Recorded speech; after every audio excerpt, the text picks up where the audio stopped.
ही निष्परिग्रह के साथ क्या कर सकता है कि इस 28 मूलगुण का पालन कर सकता है।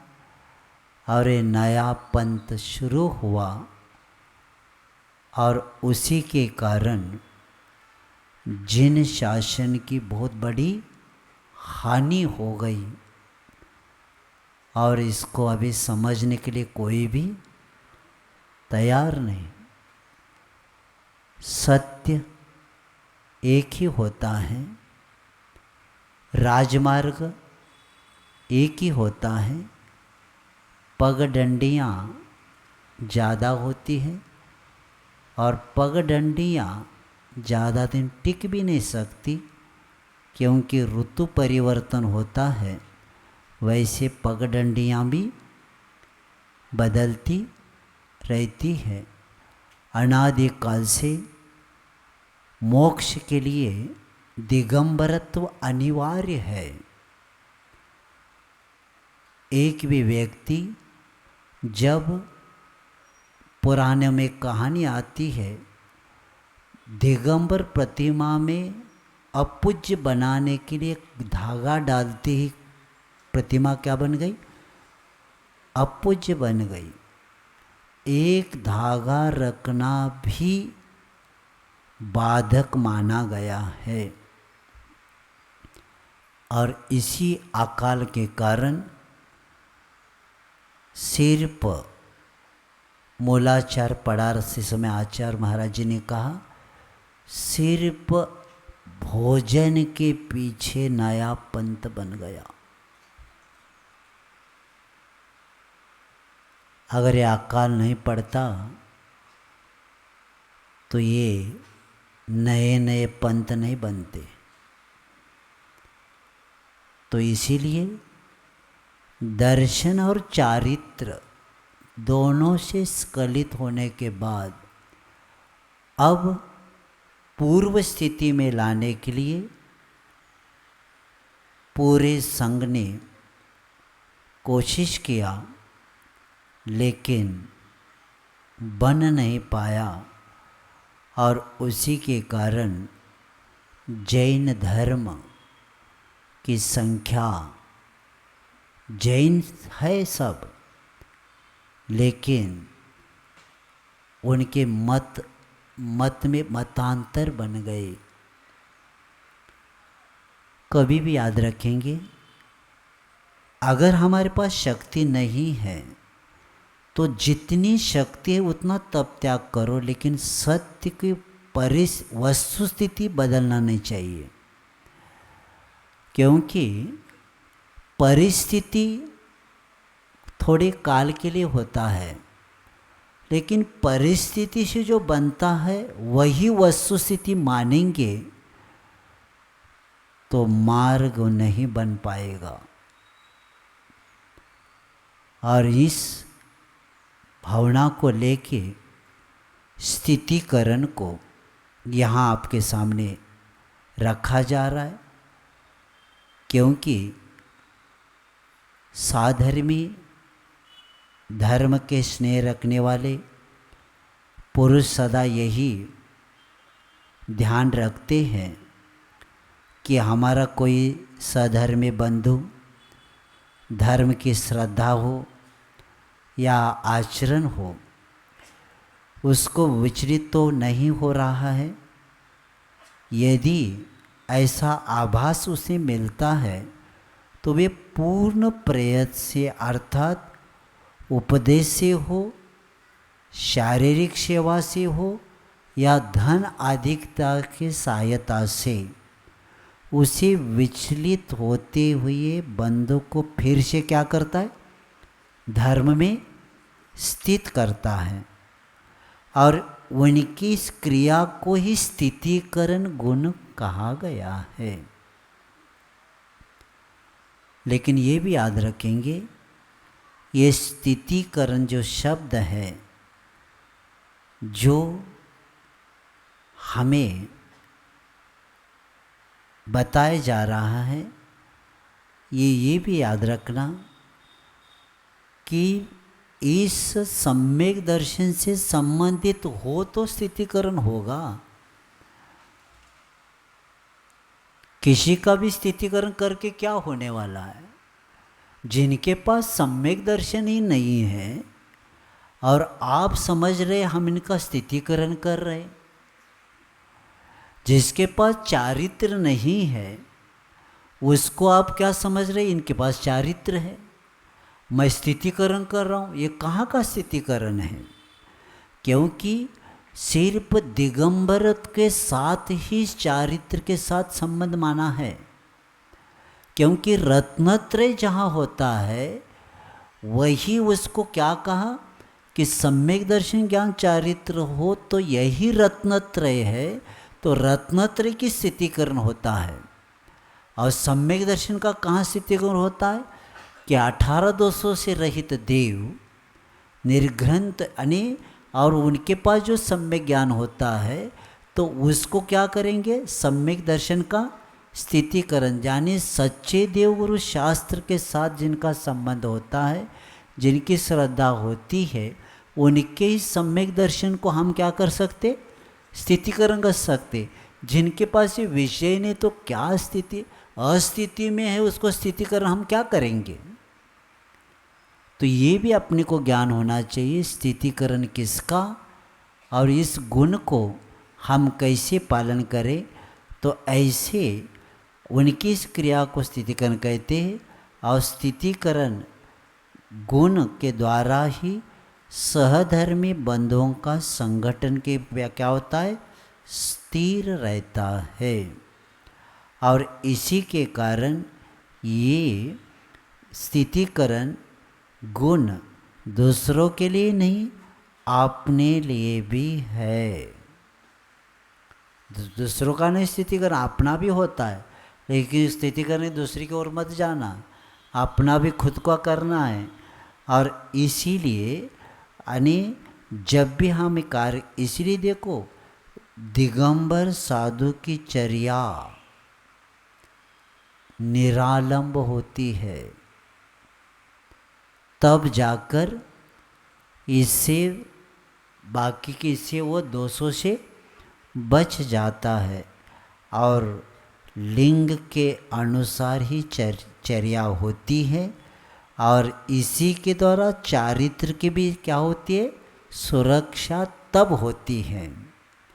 चारित्र की सुरक्षा, क्योंकि दिगंबर साधु मठाधीश नहीं बन सकते। एक जगह दिगंबर साधु नहीं रहते। क्यों नहीं रहते? अगर एक जगह रुकेंगे तो चर्या में शिथिलता नियम से आती है। पानी बहता पानी रमता जोगी। अगर पानी ज़्यादा एक जगह रहेगा ना तो क्या होता है? वो गंदा हो जाता है। और बहता पानी निर्मल होता है। उसी तरह दिगंबर साधु को क्या बताया है? बस चातुर्मास का संकल्प एक जगह का रहता है, इसके अलावा दूसरा संकल्प कहीं नहीं रहता। और इसी के कारण हम देखते हैं अगर एक ही जगह मुनिराज इसलिए नहीं रह सकते क्योंकि उनको अपनी साधना कर्म निर्जरा का लक्ष्य होने के कारण वे अपने 28 मूलगुण का पालन करते हुए निरालंब चलते, आलंबन से नहीं चलते। और पथ में छूट नहीं रहती तो व्यवस्था नहीं तो क्या हो जाएगी? भंग हो जाएगी। यानी पथ में कभी छूट नहीं होता। स्मरण में आता है कि सुन रहे थे हम लोग, गुरु महाराज के पास कई लोग आए थे और मुनि महाराज जी का आचार संहिता एक जगह बन रहा था और विद्वान आए थे कि आचार्य श्री आपका कुछ मार्गदर्शन चाहिए। तो आचार्य महाराज जी ने पूछा किसके बारे में? मुनियों के आचार संहिता बनाना है। तो आचार्य महाराज जी ने पूछा कौन बना रहा है, तो विद्वानों का नाम बताया। तो आचार्य महाराज जी ने कहा संयमी की आचार संहिता असंयमी बना रहा है। तो आचार्य महाराज ने कहा अच्छा, तो कुछ छूट रखेंगे क्या इसमें? ग्रीष्म काल में एसी में बैठ सकते, थोड़ा सा पानी भी पी सकते, बीमार है केश लोच नहीं करना तो कैंची चला सकते। क्या छूट देना चाहते हैं बताओ? क्या संहिता? हमारी संहिता मूलाचार में पहले से है ही, क्या बनाएंगे आप? यानी संयमी की आचार संहिता असंयमी बनाने के लिए जा रहा था। गुरु महाराज ने कहा हमारी संहिता, हमारा संविधान मूलाचार है, आप अपना श्रावक का पहला बना के ले लो। ठीक, आप लोग कितने लोग पहला मिथ्यात्व का त्याग किए बताओ, इसमें से बाद में हमसे चर्चा करना। क्योंकि देखो मूलाचार के अनुसार श्रमण चलते हैं। श्रमण की चर्या कहाँ है? मूलाचार में है। और श्रावक किसके अनुसार चलेगा? श्रावकाचार अनुसार चलेगा। अगर ये दोनों मूलाचार के अनुसार मुनि चले, श्रावकाचार का अनुसार श्रावक चले, तो इसी तो धर्म टिक सकता है। श्रावक श्रावकाचार के अनुसार सम्यक दर्शन को प्राप्त नहीं कर पा रहा है बेचारा, और श्राविका करना चाहती है, और उनको ऐसा मिथ्यात्व का उपदेश दे के फिट किया है, वो टसमस नहीं हो रहे, मिथ्या छोड़ने के लिए तैयार नहीं। जैन की व्याख्या मालूम हो जाए, सब सम्यक दृष्टि बन जाए। जैन शब्द कैसे बना? जिन शब्द से जैन शब्द बना। जिनाने जीतने वाले, जितेंद्रिय, उसको क्या बोलते? जिन बोलते। और आप खुद को क्या मानते? जैन मानते। जैन क्यों? जिनस्य उपासक जैन। जिनेन्द्र भगवान की उपासना करने वालों को जैन कहते। हो गया। बुद्ध की आराधना करने बौद्ध, यीशु की आराधना करने वाला क्रिश्चियन, विष्णु की आराधना करने वाला वैष्णव। तो जैन कौन? सोमवार से शनिवार को रोज को अलग अलग जाने वाला। जिनेन्द्र भगवान की आराधना करने वाला जैन, बस हो गया। और उसमें भी कहेंगे अब दिगंबर श्वेतांबर आते, तो किसका कैसे घटाना? तो दिगंबर आपका परिचय देते, अब एक दूसरे को हम दिगंबर जैन हैं, तो अब तो कपड़े में है तो भी बताते दिगंबर जैन है। इसलिए बताते हमारे देव दिगंबर है, हमारे गुरु दिगंबर है, उनकी आराधना करते इसलिए दिगंबर जैन है। क्योंकि दिक अंबर, दिशा ही जिनके वस्त्र है उसको क्या बोलते? दिगंबर बोलते। क्योंकि रिटर्न टू नेचर, अपने स्वभाव की ओर आना हो तो प्राकृतिक यथाजात रूप को धारण ही करना पड़ेगा। और जैन धर्म कृत्रिम धर्म नहीं, प्राकृतिक धर्म है। जैसे पानी में शीतलता और अग्नि में उष्णता, ये गुण पहले से प्राकृतिक है, उसी तरह जैन धर्म कोई संस्थापक नहीं, तीर्थंकर हमारे संस्थापक नहीं, ये कौन है? प्रवर्तक है। ये धर्म अनादि निधन है, आदादि काल का है।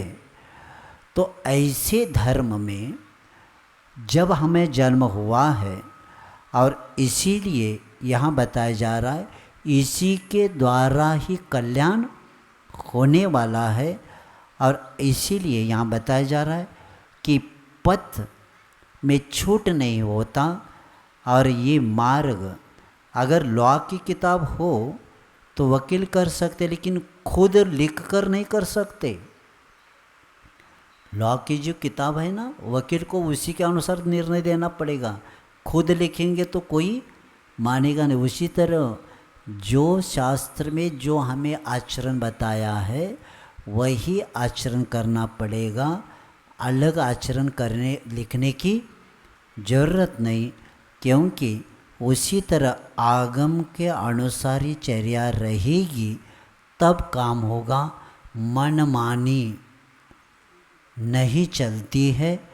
और इसीलिए लिंग 3 ही बताए हैं। चौथी लिंग की चर्चा दर्शन में नहीं है, क्योंकि सोना रहित आरंभ रहित वाले ही 3 लिंग है हमारे पास। अगर सोना रखेंगे, सोना ने क्या, पंच सोना, हाँ मेरे सोना ने सोना नहीं, सोना पंच सोना है ना, बोरी आदि को लेके। तो ये जो पंच सोना रहित है और आरंभ रहित है, और जिसके पास ये रहेंगे वह लिंग में नहीं आते। इसीलिए ज्ञान अच्छे से प्राप्त करो, और ज्ञान होने के बाद दुरुपयोग करेंगे तो आचार्य कुंद देव कहते हैं ज्ञानम नानम च दुप्प उत्तम। 85 काय में बताया है कि ज्ञान का दुरुपयोग ही पापाश्रव का कारण है। नानम च दुप्प उत्तम, यानी ज्ञान का दुरुपयोग भी क्या है, पापाश्रव के लिए कारण है। इसीलिए मार्गी और मार्ग, ये मार्गी शिथिलाचार करता है तो कमजोरी के कारण करता है, लेकिन मार्ग न माने उसे, ये कोई गलती करता है और उसी गलती को मान के उस मार्गी की गलती को लेके हम भी उसको मार्ग मानेंगे तो क्या हो जाएगा, सब गड़बड़ हो जाएगा। इसलिए पक्ष सिर्फ आगम का होना चाहिए, क्योंकि मार्गी का गड़बड़ लेके हम भी गड़बड़ करेंगे। उस वक्त क्या करना, आगम का पक्ष लेना, उस शिथिलाचारी का मार्ग का, शिथिलाचारी व्यक्ति का पक्ष नहीं लेना, नहीं तो गड़बड़ हो जाएगा। नारायण महाराज पिंची कमंडलू है ना, और पिंची कमंडलू को नमस्कार नहीं होता, रत्नात्रय को नमस्कार होता है।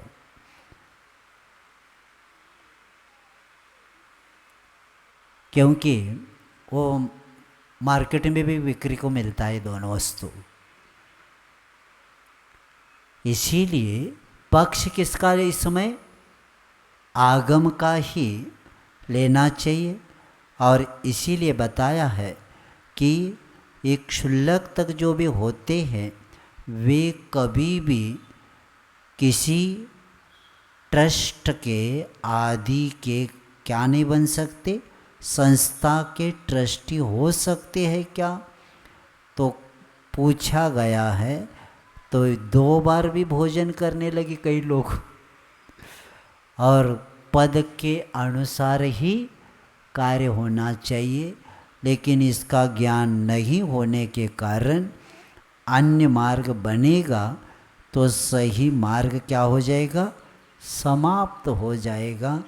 इसीलिए हमें सावधान होना है। और क्रम से पिंछी जो धारण करता है वह नियम से पूछ लो कौन से प्रतिमाधारी पिंची धारण करते हैं। 11वीं प्रतिमा वो भी ऐलक जी, वो भी कौन, ऐलक जी।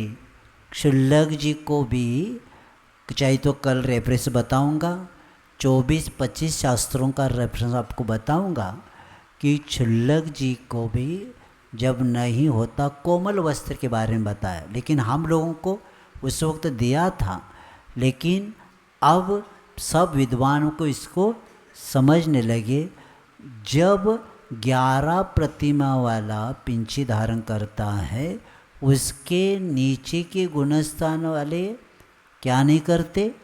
पिंची धारण नहीं करते। अब प्रश्न आता है, अब इसमें भट्टारक जी को भी पिंची आ गई, तो उनको कौन से लिंग में लेना? लिंग जानते हैं 3 पद को लेकर, तो इनको कौन सी में मानेंगे आप लोग? कितनी प्रतिमा होती है उनकी मालूम है? वो भी पता नहीं। कई लोग कहते थे, एक ब्रह्मचारी जी ने पूछा कितनी प्रतिमा? उन्होंने कहा 7। तो 7 प्रतिमा है, तो क्या क्या परिग्रह कितना रखा, क्या क्या किया, पिंची रखी। अब इनको समाचार कैसे करना? इच्छा में करना क्या जय जिनेन्द्र करना? प्रश्न है बहुत बड़ा समाज में, क्योंकि परिस्थिति को वस्तुस्थिति बनाया। काल था वो, लेकिन इसीलिए समाज में क्या होने लगा? संघर्ष होने लगा। कोई किसको, इसलिए पंथ का ये ज़्यादा माहौल बन गया। इसीलिए क्योंकि आरंभ परिग्रह स्वामित्व से दूर रहना ही पद की सुरक्षा होती है, और ज़्यादा सालों से परंपरा चल रही है, इसका मतलब वही परंपरा मने ऐसे कहाँ से हो गया? ज़्यादा दिन देखते ना तो आपने को लगता है यही सत्य है। इसीलिए परंपरा से सत्य श्रेष्ठ है, परंपरा से सत्य श्रेष्ठ है, और सत्य से आचरण श्रेष्ठ है, ये भी है। इसीलिए हमें इसको ज्ञान करके लेना है, और अविरत दशा में विरत का स्वरूप न माने, अविरत दशा में विरत का न माने, क्योंकि दर्शन और उसका आचरण ये सबसे बड़ी धरोहर है जैन धर्म की। क्या? दर्शन और उसका आचरण, ये बड़ी धरोहर है। और इसलिए श्रावक धार्मिक क्षेत्र में एकता से काम करे। मार्केट में आप अलग अलग हो सकते, लेकिन धार्मिक क्षेत्र में क्या होना चाहिए? मंदिर एक है, शास्त्र एक है, भगवान एक है। अब इसमें मतभेद क्यों?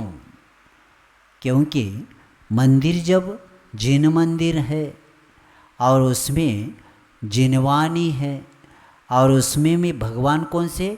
वीतराग है, तो इसमें मतभेद अभी क्यों? परिवर्तन, यानी ये परिवर्तन ही धर्म के ऊपर आक्रमण है।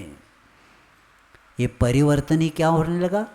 धर्म पर आक्रमण है, और अज्ञानी गलती करता है, और इसके कारण ज्ञानी उसको समझाने की कोशिश करता है, मार्ग की सुरक्षा के लिए, स्थितिकरण के लिए, लेकिन स्वाध्याय की कमी होने के कारण इसको समझ नहीं पाते। तो ऐसे स्थितिकरण को विषय समाप्त हो गया, बाकी का विषय कल बताएं।